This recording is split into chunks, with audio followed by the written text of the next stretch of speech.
I've had some questions recently and I wanted to answer them and help you guys understand a little more about exercise. The first thing that we're going to go over that I was asked is about heart rate. And this is an awesome question because this is the foundation of exercise. Your heart rate can give you a ton of information and help you, hey Anna, with proper programming, or even if you're not doing your own programming, if you go to a gym. So I go to a gym where I'm coached, but it can help you understand why you're doing what you're doing, which I think is super important. Even if someone else is programming for you, yes, you don't have to do the thinking, which is awesome. It's why I go to the gym that I go to, because I want to be able to just show up and work out. But to understand why you're doing certain things for your body and the benefit of them is great. So I'm going to teach a little bit about that today, and we're going to start with heart rate. So the definition of heart rate, if anyone doesn't know, is just how many times your heart beats in 1 minute. Okay, so your heart is beating. If you check your pulse or put your hand over your heart, you can feel it beating. It's pumping blood through your whole body. So into your muscles, your organs, your brain, okay? And each time that beats, that's the beat, you count for a minute, and that's your heart rate, okay? So how do you check your heart rate? There's heart rate monitors, so you can wear around your chest. A lot of watches now will monitor your heart rate. If you want to check your heart rate manually, you can take 2 fingers and put it over this side, and you'll feel a bump, bump, like a pulse, okay? And you can count. So you can either hold this, hey Trina, and count for a full minute, and that's gonna be your heart rate, or you can count for 30 seconds and multiply times 2, okay? You can also count for 10 seconds and multiply times 6, but that's gets really inaccurate once you start to go down. So 30 seconds multiplied by 2. You can also check in your neck. Sometimes when I'm exercising, it's easier for me to check in my neck because it's a little easier to feel. You just want to be careful. You don't want to press in. That's your carotid arteries. It sends blood to your brain, okay? So healthcare professionals actually recommend if you're taking your own heart rate, it is safer to take it on your wrist, okay? So that is your heart rate. That is how to take it. So I've had questions about what is a normal heart rate, what should our heart rate be when you're exercising. A normal heart rate is considered anywhere from 60 to 100 beats per minute, okay? It's okay to be a little bit lower, and some people are a little bit higher. My heart rate personally hovers around the 50s, 55-ish, okay? A lower heart rate is associated with less cardiovascular disease risk and being healthier. But you don't want your heart rate to get too low because remember, each pump, each beat is blood going to our body. We want to make sure that enough blood is getting out to our body. Okay, so you don't want it too low. And then the higher your heart rate is, that's an indication of how hard your heart is working. So if you have a heart rate of 100 or greater just sitting at rest, that usually indicates your heart is working too hard, okay? We don't want our heart working that hard, all right?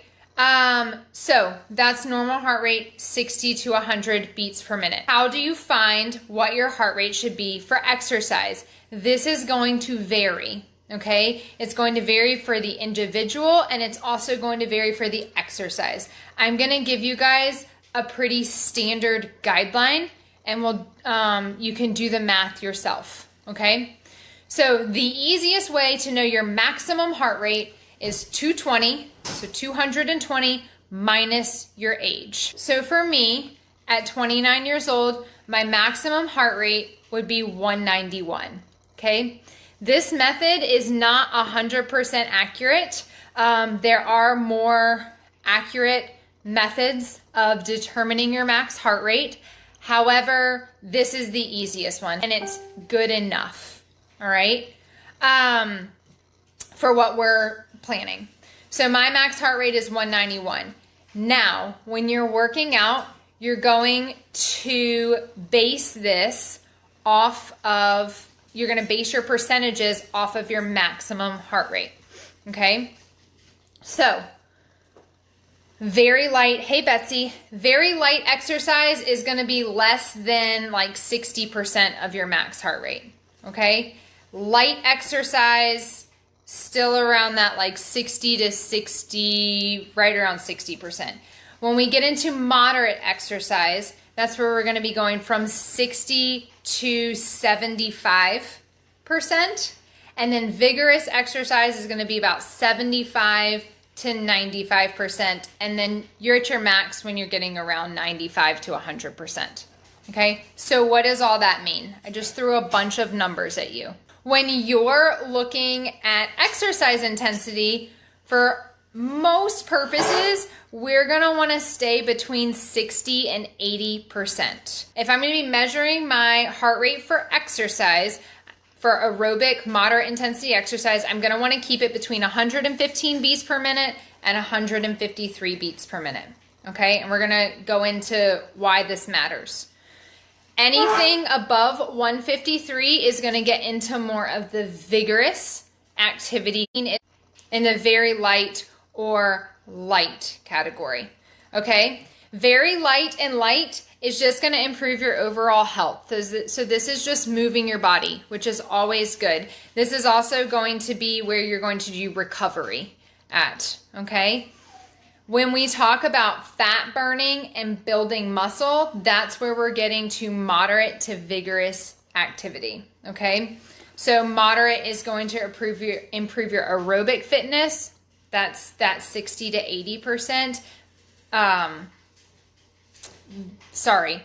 65 to 85%, and then vigorous is going to be into the 85 to 95%, and that's going to be your performance capacity and your speed. Aerobic exercise is when you're doing that moderate activity and you have enough oxygen to sustain your body. So you're breathing heavy, but you're taking in enough oxygen that your muscles can function, okay? Anaerobic is when you're doing super high intensity. So this is like your high intensity interval training. This is sprints, things that get you so out of breath, and you can only sustain it for like a minute, 2 minutes max, and then your muscles are burning, okay? This is anaerobic activity, and this is where your body is going to start to tap in to your energy stores, okay? And this matters with exercise programming, specifically for weight loss and gaining muscle, okay? Gaining lean muscle, all right? So your aerobic, where your oxygen is enough, this is gonna be moderate. You can sustain this for longer periods of time. This is gonna improve fat burning, and it's going to improve or trigger fat burning and improve your cardiovascular system and your cardiovascular endurance, which is great. Like, we want good heart, good lungs, okay? It has its purpose. Anaerobic is when you don't have oxygen, enough oxygen to keep up, okay? And so you have to tap into your body's energy stores. So you're definitely going to be burning fat here. You're also going to be building lean muscle. The other thing that anaerobic activity is going to do is it's going to strengthen your tendons, ligaments, joints, bones, because typically anaerobic activity is more high impact, okay? And your bones and your joints and your ligaments and your tendons strengthen with impact. Why do we program the way we program? Or why does somebody tell you to do the type of exercise that they do, okay? It's to tap into both of these systems, because both systems have a purpose, right? We want to help our cardiovascular system, and we also want to build lean muscle, and we want to strengthen our bones, and we want to challenge our bodies. This anaerobic over here, we can only sustain 1 to 2 minutes, okay? And we don't do 1 to 2 minute workouts, right? So we have to mix the two. And when we mix the two effectively, that's when we get the optimal benefits to our body. All right. So how do we mix the two, and how do we decide? It really depends on your goals. Okay. Hey, Stephanie, If you are a marathon runner or a triathlete or someone who does really long workouts, like greater than 30 minutes, then you're going to need to train your aerobic system a lot more than someone who's doing like a CrossFit style workout or someone who just wants to be healthy, gain muscle, lose fat, right? So this is also whenever you're working with a trainer or a fitness professional or figuring stuff out for yourself, you have to know what your goals are. Okay, if your goal is to run a marathon in the next year, then you need to spend more time training your aerobic system, not necessarily your anaerobic system. Now, if you want to go to the Olympics in a sprint, you need to train your anaerobic system, your speed. Okay, if you want to be generally healthy individual that's helping your heart, your lungs, your bones, your ligaments, your muscles, living life well, you'll want to do both. So if you are someone who you're going on like the internet, Pinterest, wherever, and pulling off workouts, first of all, awesome job, super, like, move your body. Okay, I want to give you a little bit of education though, okay, because not all workouts are created, hey Donna, equal. We want to do, whenever we're working out, what we call a push-pull sequence, okay? And this simply means you want to work both sides of your body, okay? I touched on this a little bit at the end of the core workout today. So many times I see people and they're doing crunches and they're doing Russian twists and they're doing mountain climbers and they're doing all this stuff that's bringing their body forward, and we're not ever opening the body up and working on the back, okay? It ends up getting neglected. And then I have people coming in and they're like, I don't understand why I have back pain or I have poor posture or this. Your back is so important. And I think it gets neglected a lot because we want abs. Okay. Same thing I tend to see in my clinic a lot with athletes, shoulder injuries or shoulder pain. Okay. And what happens is a lot of times we're pushing. Okay, so we're bench pressing or we're doing push-ups or we're pushing overhead and we're not actually working tons on opening up the chest and using the back muscles. All right, so if that's you, like if you're someone who is working through a shoulder injury or you're having shoulder pain with overhead or mainly is shoulder pain. You can have back pain too. You may be relying too much on the front body and not training your back body enough. You may have heard muscle builds more than fat. If you want to lose weight, strength train. Okay. And this is true, but I want to explain to you why. All right. So there are 3 ways that our body burns energy or calories. In order to lose weight, you have to be in a calorie deficit overall. So either at the end of the day, at the end of the week, at the end of the month, however you want to look at it. I usually look at it in a week span. You have to be in a calorie deficit to lose weight. Okay. The first way that your body burns energy is called your basal metabolic rate. This is literally the calories burned if you just laid in bed all day, did nothing else but breathe. Okay. Those are the calories that are burned by you simply existing. It is 60 to 80% of your calories or your energy. 60 to 80% of your energy each day comes from your basal metabolic rate. There's also a small percent of your energy that comes from actually eating food. Okay, it's called the thermic effect of food. So when you eat food, your body actually has to expend energy in order to digest it. You have muscles running all throughout your digestive system. Your body is working to process that food. Okay, so you're burning calories or expending energy by eating. Okay, that's small, so don't take that as like, oh, if I eat more, I'll burn more calories. That's not how that works. The third way that you expend energy is by physical activity. Okay, so we can modulate our physical activity. We can also modulate our basal metabolic rate, our resting metabolic rate. There are 3 main factors that go into our resting or our basal metabolic rate. The first is gender. Women burn less energy or expend less energy than men, just in general. Okay. The second is age.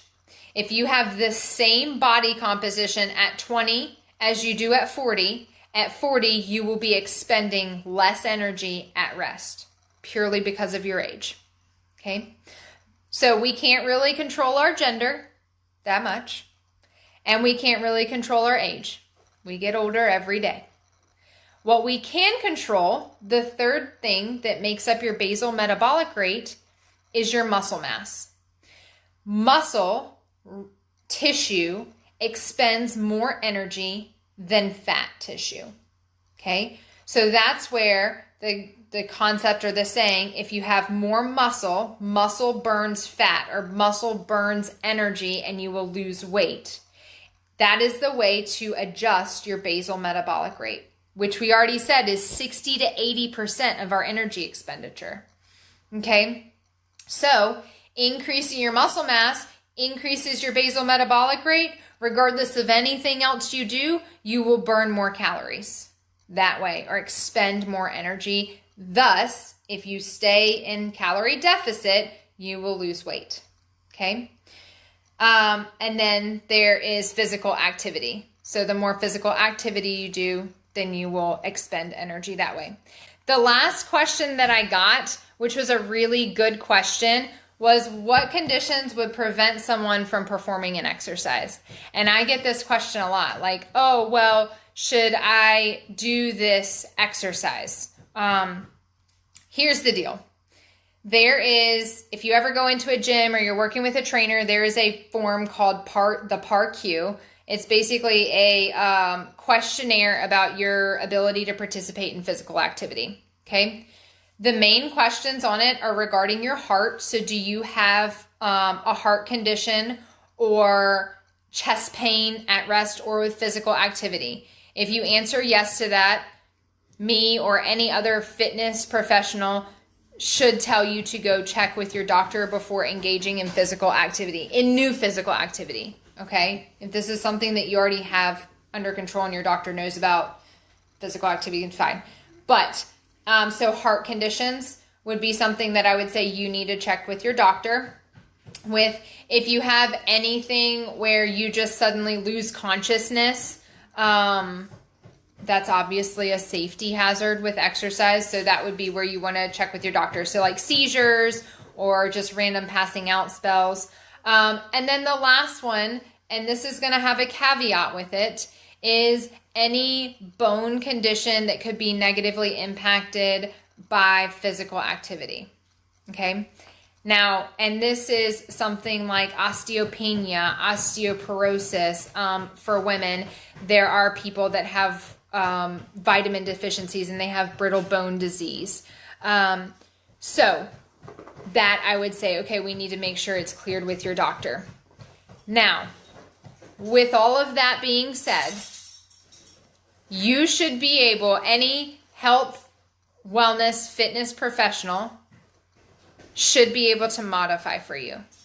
There is no reason that you should not be able to participate in physical activity in general. Okay.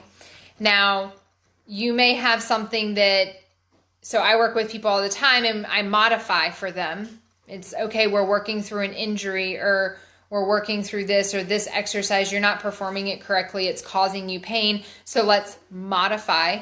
Any fitness professional should be able to modify for you and your level of activity and what you need as an individual. Okay. This includes things that cause pain or referring you to someone who can help you with your pain. Or just, I have a client that I've been working with. There are some exercises that just bother her. And so we just substitute them out. Okay. But in general, physical activity is good for everyone. Okay. If you have a heart condition, physical activity is good to strengthen your heart within the parameters set by your doctor and healthy for you.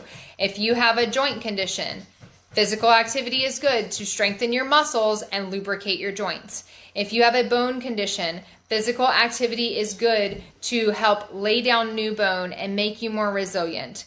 There is literally no condition that I can think of that physical activity is not good for. Movement is medicine, okay? Whether it's gentle yoga, taking a walk, doing some sort of strength training to make your body resilient, okay? So barring any significant medical things that need to be cleared by your doctor, I do not believe that there is any conditions that would prevent someone from participating in an exercise. It may need to be modified for you. You may need a substitution or an alternative. But I would 99.99999% sure never say don't participate. Okay?